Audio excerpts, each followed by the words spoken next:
it was that bad. No, it was great. It's just no one can hear except for my friends. And I don't have that many friends on Facebook.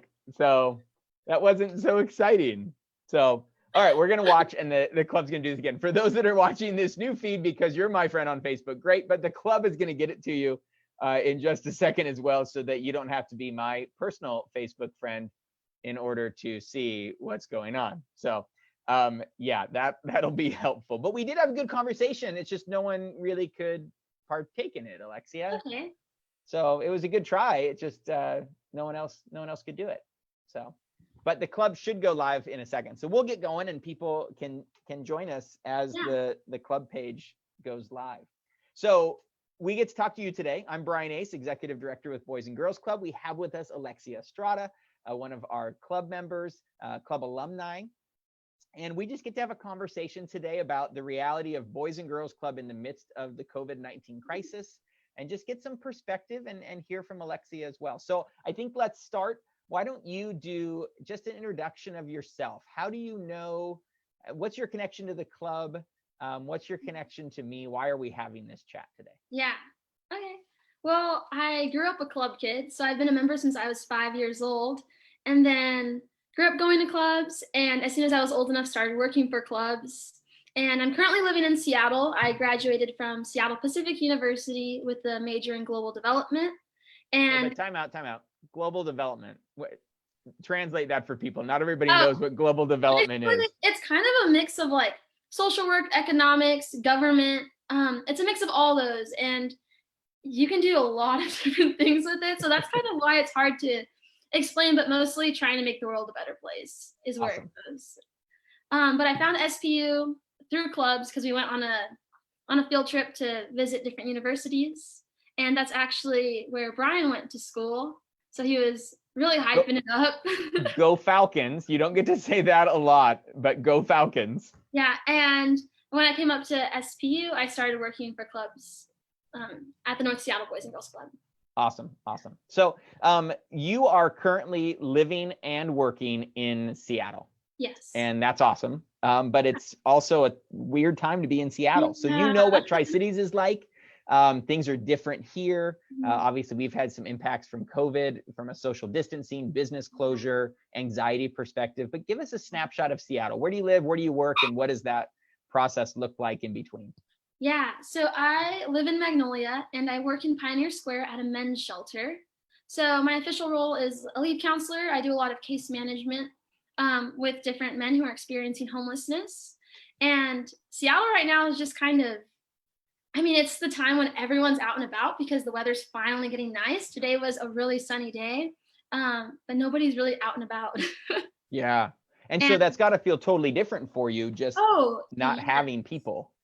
Yes, and community is such a big thing that now that it's gone, it's not gone, it's always there, but it's not visible as it used to, and it's just really odd. I think the little things are what I found missing most. So the bus stop, there's no one on my bus anymore. It used to get crowded, like by the time we hit like Pike Street, it was full, people were standing, and now I'm like the only one on the bus. Well, and for some people, I'm an introvert. That sounds gold. I would read a book, headphones in, alone on the bus. Great. What about you? There's people that I'm like, I can't wait to see you again. Like there's this one guy who has really fun socks. Like I just noticed it every day. He has different socks on, and I can't wait to see him again so I can actually tell him I missed him and his socks. And I was walking my dog, and one of the neighbors down the street. Wait, time out. Yes, people, Alexia got a dog. All right, go ahead. Oh, yes. Oh, wait. He's under my chair. But my neighbor. Wait, no. Show off your dog. Show off your dog.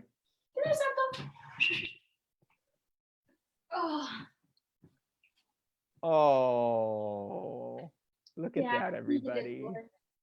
And what's his name? His name is Santo, which means saint in Spanish. Okay, very cool. Okay, you're walking your dog. Sorry, people had to see your dog.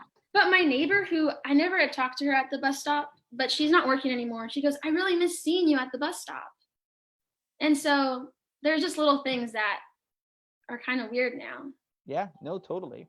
So you are living, working in Seattle, what's the hardest thing for you during this COVID crisis? What gets to you the most and drains you the most from what's going on around you? Yeah, I think the number one thing, because I was thinking about this the other day, because you just feel a lot of stress, but you can't really pinpoint it because I do work in a stressful space in general. So to add everything on top of it, I was trying to figure out what it is. And I think it's just the unknown. Like, we don't really know what's next, and every day something's different. And with unknown, there's some fear. And so I think just not knowing how long this is going to go for here, how long we're going to have to implement different things at the shelter, how long is it going to be until I see my friends again? Yeah. That's the biggest thing. How are you staying connected with friends? Are you guys doing like Zoom happy hours and get-togethers and those kind of things, or no? Yeah, we're doing a lot of Zoom, a lot of FaceTime calls, and also me and my friend, we went to a park and we pulled our cars up next to each other, but we sat in the trunks of our car and just spoke to each other. And is there like a technical younger generation name for that? Is that like a I don't know. You guys need to brand that as something. Yeah, I we think should you're missing out. You need some branding. And that's hard. I get that that's hard for you. You are a relationship person. You're high energy. You care about people. That's got to be difficult to not have this during that time. So, well, think about clubs. Let's pull it back to clubs a little bit. Yeah. As you think back on your time growing up in the Boys and Girls Club, what are some memories that really stick out to you about that? Well, I was thinking about, there's a lot of different memories. I think the consistency of clubs and just always being able to go to the learning center and do my homework. As I'm older now, I'm like, I have to staple that as like my favorite memory because it's gotten me so far. And now, like, after going through college, it's just so helpful to have someone there consistently with you to help you answer and work through questions. I would say that's one of my favorite memories. In college, what was your learning center? Were you a library person, coffee shop person? Coffee shop for sure. Okay. And then there's like a tutoring room, but it's not the same as having club staff. It's other students who are teaching you. And club staff know what they're doing. I feel like they know all the answers when you're little. And here it's like other kids trying to really teach you, and you're like, I know we have club staff watching this right now because I'm seeing them on Facebook, and your uncle's cheering for you, just so you know. But they like to hear that your perception of them is that they know everything. That's a good thing. So club staff, hear her, you know everything. So yeah. I still think you guys know everything. What else? You guys to ask questions because you know everything. Well, we just know maybe a smidge more than you do to experience, but that's about it. What else from a club experience? Anything you remember? You love going to the learning center. What other memories stick out to you? I think the volunteer experiences that we got to do, I think that really embedded in me the importance of being in community and reaching out and all the resources that are there. So whether that was volunteering at the animal shelter, going to a nursing home, we did a lot, raking our neighbor's lawn. Like, those are all skills that. So I didn't show you this, but you just said it, so maybe pull up. So I'm going to do a little screen share. We're going to do a little slideshow of Alexia as a little kid. But you talked about raking and doing volunteer projects. I actually found a photo yesterday of you raking. So here it is. So there is Alexia, super energy as she is just finishing up raking lawns. Wow, Let me show a few more. There was a photo of that. Oh yeah, there's totally a photo of that. And you can see the energy that you brought to a raking experience. But let me show a few others just for kicks. Oh gosh. Oh wow. So here is, how old do you think you were in this photo?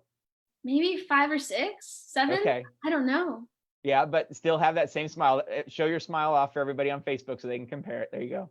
And then here's you learning how to fish.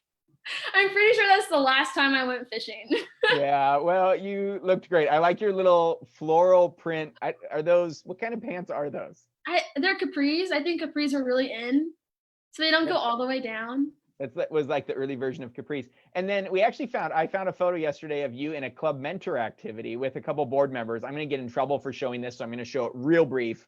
But here's you doing like a trivia game with Marilee Erkes and then Matt Backlund, who have been longtime board members and supporters of the club. So yeah, service was huge. I've got a lot of photos of you doing service, but just a lot of photos of you having fun too. You had fun, and you were Oh, yeah. always a source of fun, and that was a great gift in the club to have that. So yeah, I'm really thankful. I feel like if I didn't have clubs, I probably would have just gone home and watched TV and been pretty bored. I don't think I would have been involved in as much as I am now. I think it really set me up for whether I was in school or college, just to really reach out and do different activities. So what's next for you? So the club gave you this foundation. Obviously, your family and school were so supportive too, and that launched you into that college experience and your degree and where you're working now at that men's shelter. You know, you don't know what the future holds, but you know, post-COVID, life goes back to normal. Where is Alexia going to be in a few years? Oh, you know me, I always have so many different ideas, and I have so many ideas because the club staff and everyone in my life has always encouraged me just to reach for any idea that I'm really pursuing. I know I definitely want to go to grad school, so that's a for sure in the picture. Hopefully, like my PhD, that's also a for sure. I just need to figure out in what. So if anyone has any ideas, feel free to comment below on what I'm supposed to be doing. But I know that it's going to be with community and serving those around me. Yeah, that's awesome. Yeah.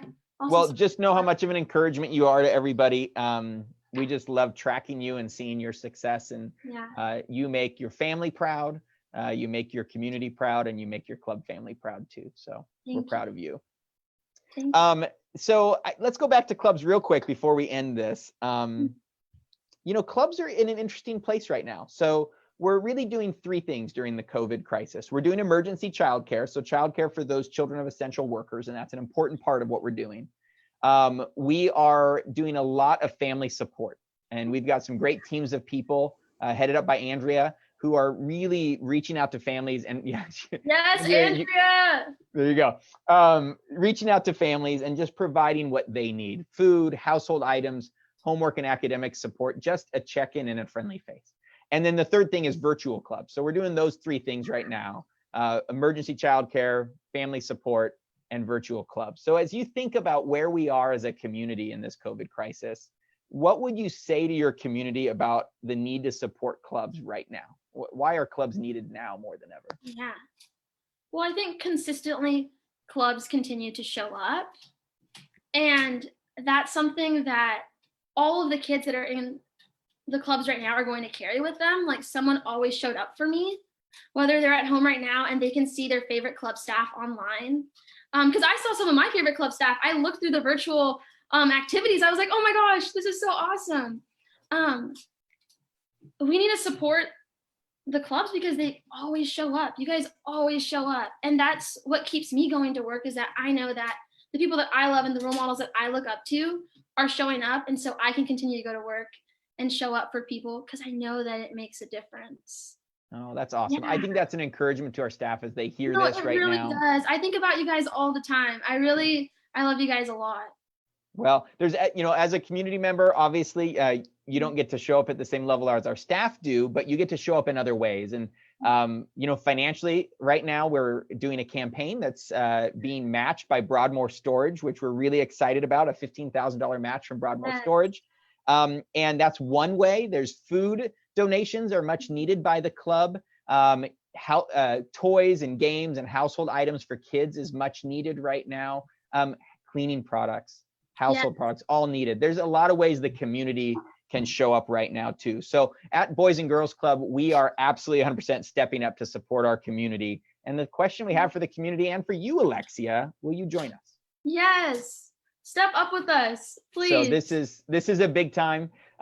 Thanks for stepping up always, Alexia. We miss you.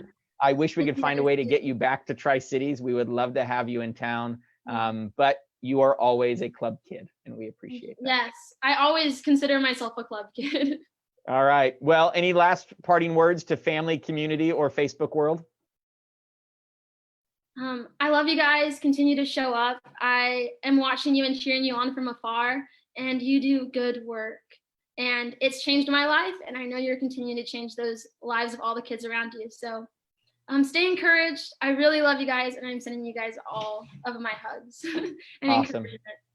And Alexia, we're proud of you. Keep doing your great work and be that person on the bus that smiles and connects with the people around you and gives them that bright spot too. We know you will. Okay. Bye-bye, everybody. I miss you guys. See ya. Bye.